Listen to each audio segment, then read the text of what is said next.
Hi Gemini! Salamat sa pagbabalik at salamat sa pagbisita kung first time po nila. Ito po ang ating Sun, Moon, Rising Sign and Venus General Reading for the sign of Gemini. Kunin nyo lang kung ano yung nakarelate kayo, tapon nyo yung hindi. Kung hindi nakarelate, okay lang yun. Maaari ang susunod na upload na video, maaari yung timeless, pick a card, spreads or readings ang makaka-relate kayo. So, subscribe lamang po tayo para maabutan nyo po ang pag-upload na next ng video. Pero naniniwala din naman ako na meron tayong mapupulot dito. Hindi aksidente ang pagbisita natin dito. So, salamat. General kasi to, tas ang dami natin. So, maraming Gemini. So, kunin nyo lang kung ano yung nakarelate kayo. Kung wala talaga, okay lang yan. Uy, nagdadalawang isip kung aalis sa sitwasyon. Medyo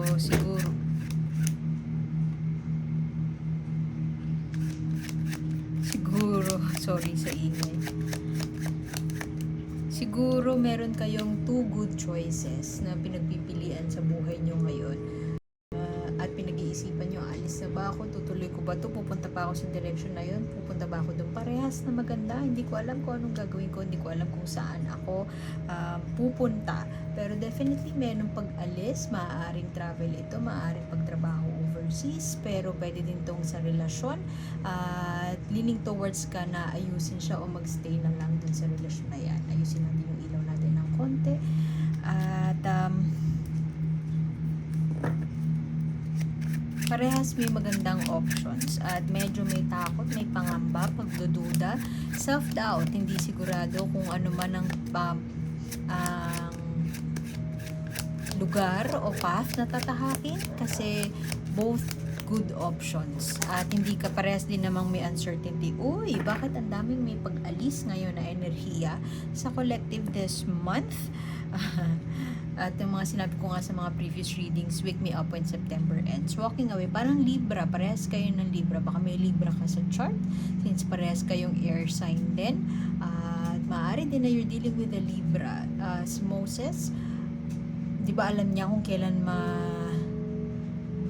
may tamang term, apology sa mga Christian friends natin. Hindi ko sure kung tama, delubyo. Alam niyo kung kailan darating ang delubyo.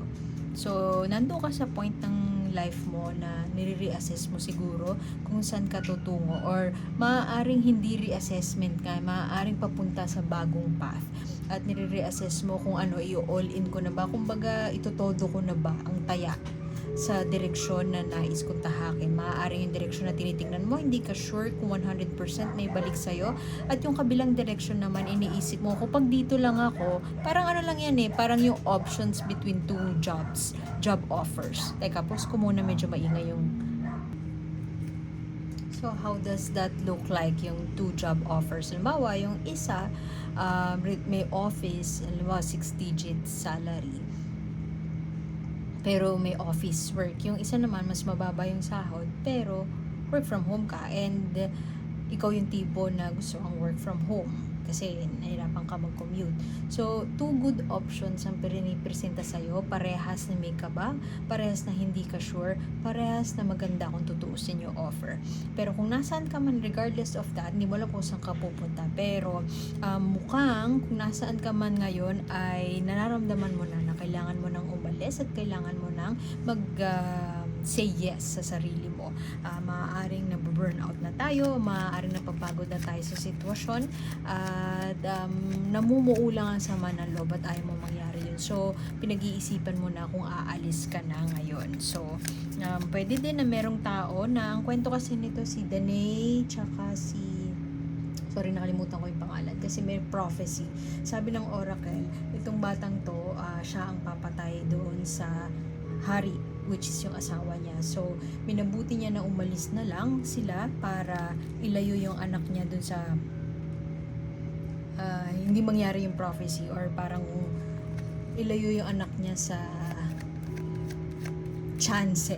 higher chances na mapatay niya yung hari. So, pwede din na merong taong tumutulong sa'yo para i-guide ka pwede ding in-encourage ka niya kung nagawin ng tama. Maaari din na merong nararamdaman mo na ang quote-unquote propesiya. Propesiya na hindi makabubuti sa'yo ang it's all gonna go down from there. Kumbaga, bawa nasa sitwasyon ka na marriage, bagong kasal, pero alam mo na may mga bagay na hindi kayo mapagkakasunduan kasi nakikinita mo na yung mangyayari or nagmamanifest na unti-unti yung hindi pagkakasunduan na yun. So parang ikaw, undecided ka tuloy. Kasi alam mo na ito yung kasama to sa pinasok mo, magsistay ba ako? Kasi siguro kailangan ko siyang bigyan ng chance para kilalanin pa yung sitwasyon, yung partner ko o whatever this stuck situation you are in. Gusto ko siyang reassess. Medyo nahihirapan ako pero carry lang. Parang gusto kong aralin pa. At the same time, you know what's out there. Meron pang mga, being a Gemini, true blue Gemini, alam mo na gusto mong mag-jump into a new situation or jump into a new decision, pero ayaw mong makasakit ng ibang tao or alam mo na yung magiging decision mo ay magiging may consequences, may kaakibat na consequence yun, kaya ayaw mong basta-basta magpadalos-dalos sa sitwasyon. Pero overall, Allah, ito yan, no? This is a clear affirmation of this one. Marami tayong options. Maraming options sa Gemini. Pero mabuti siyang tao, ayaw niyang makasakit, kaya ayaw niya magdesisyon ng basta-basta or ayaw niyang i-take ang isang desisyon hindi nagko-consult or ayaw niya namang gumawa ng desisyon tapos pagsisisihan niya din in the long run. Maaaring merong sitwasyon sa iyong palalayain ng sarili. Kita mo yun, meron siyang hawak na doll. Lagi ang interpretation ko dito sa 8 of Swords. Sa iba, parang trapped sa isang sitwasyon. Yung isa kong deck, yung deck neto, ang 8 of Swords niya is donkey skin. Princess siya, pero dahil yung pressure all on her shoulders, tumakas siya, tas nagtaklob siya ng donkey skin para hindi siya makita. So, ito naman, tingnan mo, mag-iisa, para siya nag-iisa, trap siya sa sitwasyon, wala siyang katulong, wala siyang kaagapay. Maaaring nasa lugar ka na hindi ka sure, maaaring OFW, maaaring nasa bansa na homesick ka. Meron kang isang bagay na you hold so dear, you hold so sacred. So, tanggalin na lahat, okay lang na mag-isa ako, pero meron akong pinanghahawakan na sacred para sa akin.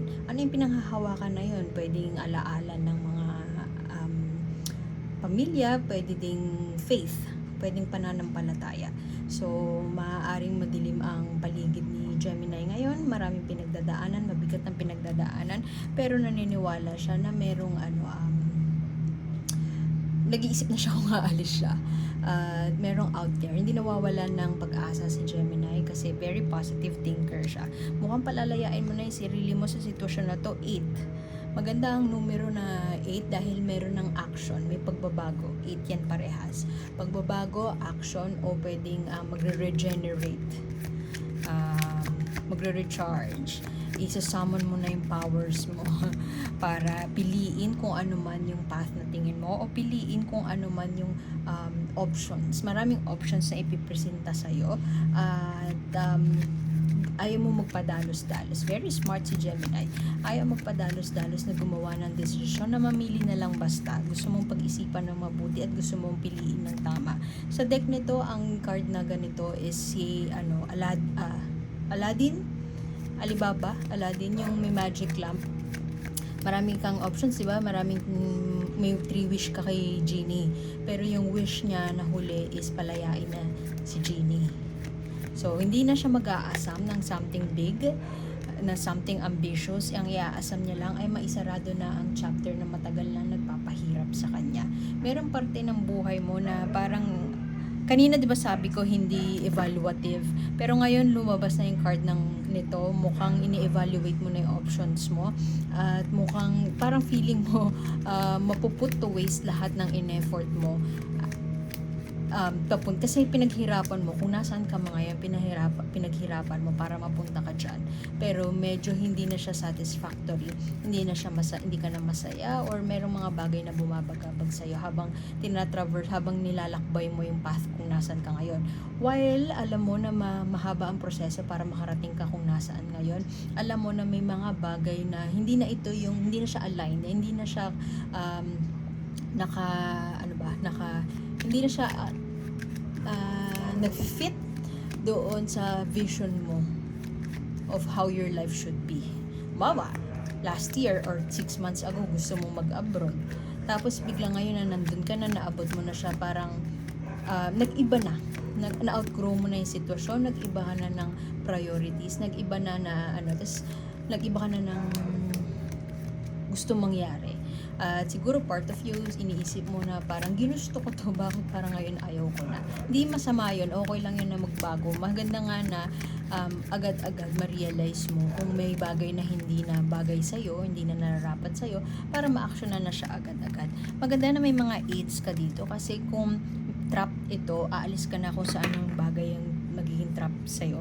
Although, malaki ding factor ito kasi indecisiveness to. Hindi makapagdesisyon, hindi makapamili, lalo na yan, hindi din makapamili, maaaring may takot, maaaring nangangamba ka kung ano magiging consequence ng pipiliin mong action. Gemini ka pa naman din. Madaling social butterflies ang ating mga Gemini. Pwede din na madaling magbago ang kanilang mga isip.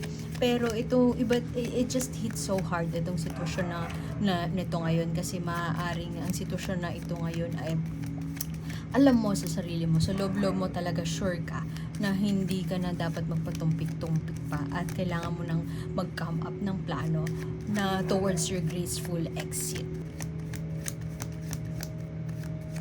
Torn between two options. Pwede ngang torn between multiple options.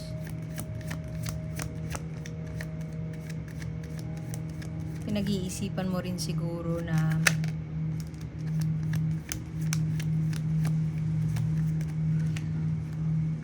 tama ba itong pinasok ko? Pag may pinasok ako na bago, baka maramdaman ko na naman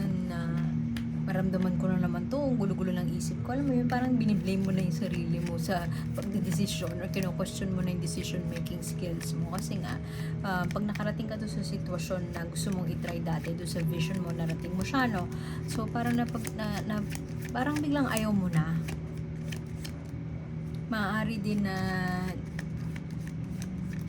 meron kang community ng pinabibilangan dyan kung nasaan ka, at sila mismo ay tumutulong sa'yo para mabigyan ka ng oportunidad, mabigyan ka ng options. Maaaring, halimbawa, inassert mo sa kanila, sinabi mo sa kanila parang gusto ko na mag-resign, na sinasabi nila sa'yo, ito, itry mo to, ito, daming options nilang binibigay sa'yo, pero ito ka, parang kahit ano pang sabihin nila, alam mo na it will all boil down doon sa sarili mong decision, kasi ikaw yung magbabalance. Tingnan mo siya, nagbabalance siya sa isang, tapos may hawak pa siyang stick. Ikaw naman yung performer, hindi naman sila. So, maaaring nakakatulong para sa iyo itong grupo na ito sa pagbibigay sa iyo ng options, pero napapagod ka na siguro kakaisip, kakabalance ng mga bagay-bagay.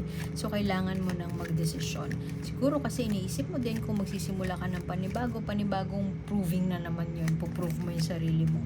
At medyo mahirap yun. Marami kang ina-assess na options, pero definitely malinaw. 2 8 of cups mo dito. Walking away from a situation that no longer serves you. Siguro yan yung 2 options na, kasi reversed yung isa eh. Yan yung 2 options siguro na hindi ka sure. Aalis na ba ako? Magsistay muna ako? Tingnan ko muna baka may magbago, o kaya tingnan ko muna baka hindi pa ako fully nakaka-adjust, baka na-homesick lang ako, baka may ibang factors kung bakit ganito yung nararamdaman ko, at bakit parang gusto ko nang umalis agad sa sitwasyon na tingin ko parang ang bilis ko namang i-judge yung situation, pero pag action na, wala naman akong ginagawa. Alam mo yun. For some of you, maaaring sa pag-ibig, buhay pag-ibig, maaaring marami kang options, at 2 tao na wala akong nakita ng dito eh. Wala kang court card, so walang tao ako nakikita. So, ewan ko lang kung may lalabas pa na 2 cards. Hindi ko makita yung profile ng mga tao na maaaring nagsusumusuyo sa'yo.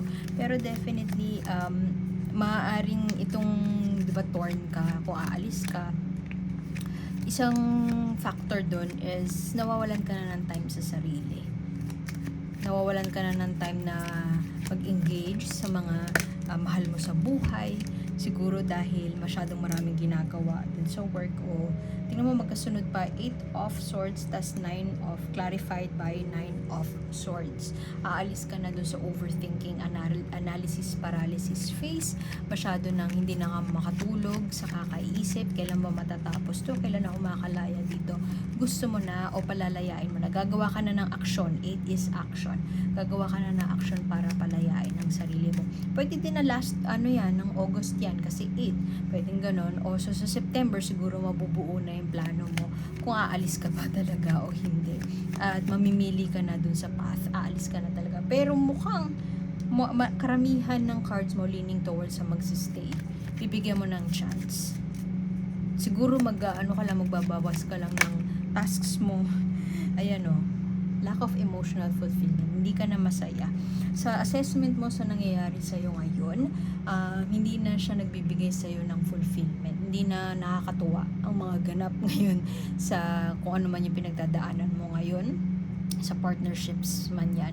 At sa assessment mo, feeling mo nag-iisa ka, masyado nang mabigat ang mga bagay-bagay, feeling trap, at gusto mo nang palayain ang sarili mo, nawawala na ng panahon para pagtuunan ng pansin ang bagay na self-care ritual. Look at her. Maaaring nawawalan na ng panahon para sa self-care, nawawalan na ng panahon para sa mga mahal sa buhay, at merong grupo na sila na lamang ang nananatiling positibo sa buhay mo, at maaaring nagbibigay sa'yo ng options, nagbubukas sa'yo ng mga oportunidad, nagbubukas ng pinto, pero alam mo sa sarili mo na ikaw at ikaw din ang gagawa at mamimili, gagawa ng desisyon, kasi yun nga, ikaw yung performer. Sabi ko nga kanina, merong mga bagay na kailangan pagpilian, anong path ang pipiliin ko, kaliwa o kanan, i-all in ko na ba? Pero definitely parehas to, yung dalawang to. Pag alis, maaaring nawawalan ka na ng pasensya, at parang ayaw mo nang pagsumikapan pa ang isang bagay na tingin mo, alam mo na ngayon pa lang, hindi na siya align dun sa goals mo. Kung bakit ka nga ba nagpunta dyan to begin with. Bloom in the mud. Hala, bakit parang ang dating nito ay bloom where you are planted. Kung binibigyan ka ng mga hindi magagandang eksperyensya sa buhay ngayon, walk through it. Pagdaanan mo siya as if typical na na lemons thrown at you. Typical na pagsubok sa buhay. Bakit pakinggan? Kasi parang lagi na lang nating iniisip na pagdaanan lang ang pagsubok. I-enjoy lang natin. Sanay tayo sa hirap no? Well, while ang message nito, kasi ang lotus flower grows in the mud, di ba? So, affirmation siya. It doesn't sound so good as an affirmation. Affirmation siya na meron tayong mabigat na pinagdadaanan ngayon, may pagsubok na darating, or pinagdadaanan ngayong Setyembre, pero ito ay affirmation na it will just make you stronger than you were yesterday. Ang cheesy, no? Pero yun naman talaga siya. At ang isa pang mensahe nitong card na to is, huwag mong paniwalaan kung ano yung sinasabi ng mga tao sa'yo na dapat mong gawin. Ang tanging susundin mo ay ang intuition mo, ang inner wisdom mo, ang inner compass. Kasi mukhang alam mo na kung ano yung gagawin. Maaaring nandito ka para naghahanap ng affirmation kung gagawin mo ba yung kutob mo. So, yun na, ito na yung affirmation. Kung ano yung tingin mong tama mong gawin mo. Kung kailangan mong umalis na dahil hindi ka na, nawawalan ka ng time sa sarili, go for it. Kalimutan mo lahat ng sasabihin nila sa'yo sa pag-alis mo. Kasi parte yun ng proseso para mag-grow ka into somebody na full of wisdom, at marirealize mo na kaya mo palang tumanggi, at kaya mo ikaw mismo palayain ang sarili mo sa sitwasyon na, let's say, pinagkampi-kampihan ka na nila. you against the world. Kaya mo palang pagtagumpayan yan. So, affirmation to na kung ano man pag natapos mong lahat ng to, one trophy or one achievement to be proud of. So, iwan ko na yun doon. Gemini, salamat sa pagbisita at sana makita ko kayo ulit next time. Nasa description box below lahat ng pwede nyo i-explore. Lalo na sa site, may mga free readings doon, free oracle card reading daily. So, pwede kayong, basta interactive siya. Anyway, salamat, ako po si A and see you soon. Bye!